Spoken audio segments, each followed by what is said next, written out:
Et bonjour, chers frères et sœurs. Bonjour, chers parents. D'entame donc de propos, je souhaiterais donc m'excuser auprès de la population sahélienne qui nous a attendus hier. Et Dieu a voulu que ce soit aujourd'hui que nous soyons là. Nous nous rendons grâce pour tous les bienfaits et ce jour si merveilleux qu'on se retrouve ici à Bamako pour la deuxième session du Collège des chefs d'État de la Confédération AES. Je voudrais aussi rendre un hommage appuyé à nos vaillantes forces combattantes qui mènent un travail colossal sur le terrain et qui permettent qu'aujourd'hui nous pouvons nous retrouver ici pour communier au nom de nos populations. Je vais m'excuser encore une fois de plus auprès de ceux que mes mots pourraient vexer, parce que je n'irai pas par le dos de la cuillère. Nous allons nous attaquer encore aux mots qui miment l'Afrique.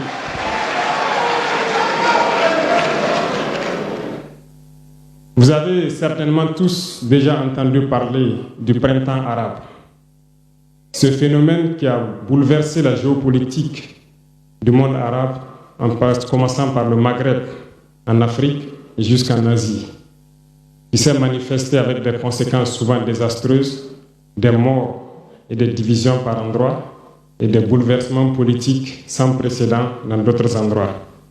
Et je pense que tous les Africains devraient comprendre qu'est-ce que c'est que ce phénomène, d'où il vient, et qu'est-ce qu'il faut faire pour se prémunir d'un tel phénomène. Malheureusement, nous sommes au regret de constater que certains Africains ne se réveillent pas. Et ce que je vais dire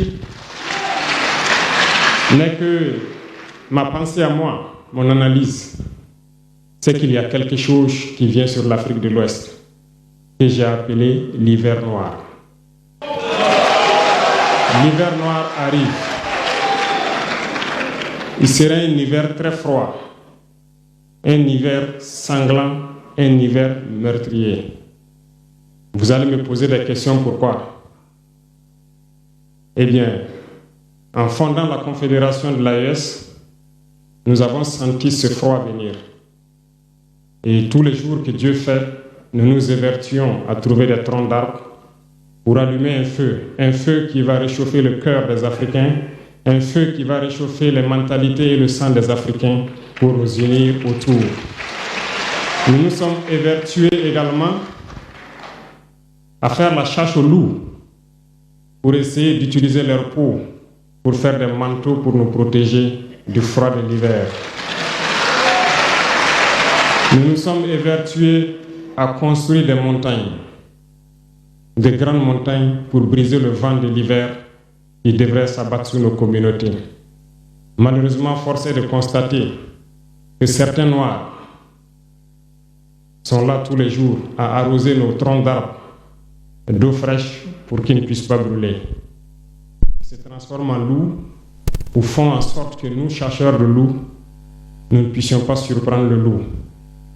Lorsque nous voulons construire nos montagnes, ils brisent les cailloux pour que nous ne puissions pas arriver. Pourtant, l'hiver arrive. Et quand l'hiver viendra, devrions-nous permettre à ceux-là qui combattent de venir se protéger avec nos manteaux qu'on a confectionnés, avec les montagnes qu'on a construites pour nous protéger des vents, ou encore se réchauffer avec nous autour du feu. Telle est la question qu'il faut qu'on se pose. Qu'adviendra-t-il donc du panafricanisme quand l'hiver viendra? L'hiver viendra parce que la guerre se transporte en Afrique de l'Ouest. Les impérialistes font tout pour mettre l'Afrique de l'Ouest à feu et à sang. Mais du sommet de l'État jusqu'à certaines populations, soit nous faisons semblant de ne pas voir venir le danger, ou bien nous sommes nous-mêmes complices de ce qui va arriver. Le chaos pourrait s'installer. Je dis bien pourrait s'installer. Beaucoup de gens pourraient mourir. Nous allons nous entretuer de manière tellement atroce que pendant ce temps, ils seraient là à piller nos richesses, à imposer leur volonté.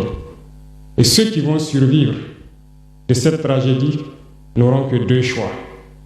Soit s'unir pour toujours contre l'impérialisme ou se résumer à être des esclaves jusqu'à disparaître. Il faut donc se prémunir de l'hiver noir qui vient. Nous ne pouvons pas comprendre que les Noirs en Afrique de l'Ouest ici prient Dieu que les terroristes tuent des populations noires. Nous ne pouvons pas comprendre que des chefs d'État lâches se cachent derrière des médias, soi-disant médias, pour décourager, insulter, activer la haine entre les populations. Ces individus qui sont sur leur plateau, qui tous les jours du matin au soir crachent leur venin toxique pour attiser la haine entre les communautés, ils sont généralement très vilains. Avec leur gueule de musaraigne, ils ne savent que faire cela. Regardez-les bien. Ils sont là avec des yeux de drosophiles sauvages. Tous les jours, c'est cracher du venin. Ils cherchent à diviser les communautés. Sur les réseaux sociaux, ils sont là et ils sont nombreux. Pourquoi est-ce que nous, Noirs, cherchons à cultiver la haine entre nous? Et par hypocrisie, on se dit frère. Il faut que nous puissions nous dire la vérité de manière très crue, quitte à ce que ça vexe, on va s'excuser, mais il faut que nous nous réveillons. Pourquoi est-ce que le noir est comme ça? Pourquoi est-ce que nous ne pouvons pas voir le danger venir, nous unir et nous prémunir? Pourquoi est-ce qu'il faut que par nos comportements, nous allions affronter ces dangers qui risquent de nous décimer? Mais d'autres ont fermé les oreilles. Ils font semblant de ne pas entendre la politique de l'Autriche. Des peuples se complaisent dans la colonisation. Ils aiment cette domination. À peine s'ils n'appellent pas les impérialistes, venez nous coloniser. Nous aimons être vos esclaves. Nous nous posons souvent des questions lorsqu'on voit les réactions. Ces pseudo-intellectuels décérébrés qui sont là à longueur de journée à entamer des débats en toute indignité, en toute malhonnêteté, comme s'ils ne voient pas la réalité des exemples qui se présentent à nous. Il y a plein d'exemples. Lorsque la démocratie fait certaines choses contraires aux règles même qu'elle s'est fixées, ils ferment les yeux là-dessus. Mais ils sont prompts à nous appeler juntes ou putschistes. Mais soyez sûrs d'une chose, nous sommes unis et nous resterons unis. Et nous devons ouvrir les yeux. L'AES va évoluer. Tout n'est pas forcément rose.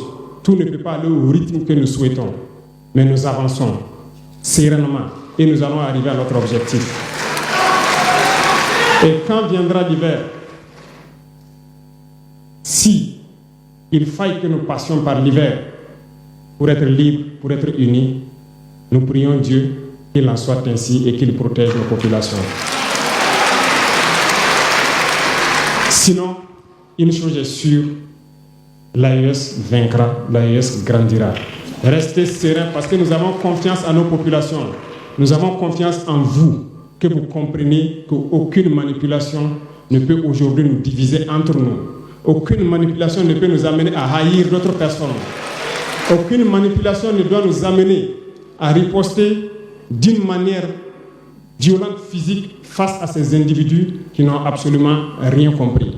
Restez sereins, ne ripostez pas physiquement, nous riposterons par la communication jusqu'à ce qu'ils changent eux-mêmes de mode d'action et nous allons aussi riposter en fonction du mode d'action. Restez sereins, Dieu protégera l'AES. Dieu vous protège tous, toutes les populations de l'AES. Dieu vous accompagne tous dans vos objectifs. Et Dieu, qui est si juste, se bat pour ceux qui se battent. Nous nous battons. Nous sommes une population résiliente, la plus résiliente de la sous-région. Personne n'aurait cru que vous pouvez supporter ce que vous êtes en train de vivre. Nous allons vaincre le terrorisme, nous allons nous développer et nous allons nous affirmer. Nous allons avoir notre place dans le concert du monde. Que Dieu bénisse l'AES, que Dieu bénisse notre population résiliente et résistante. Que Dieu nous unisse davantage, la patrie ou la mort.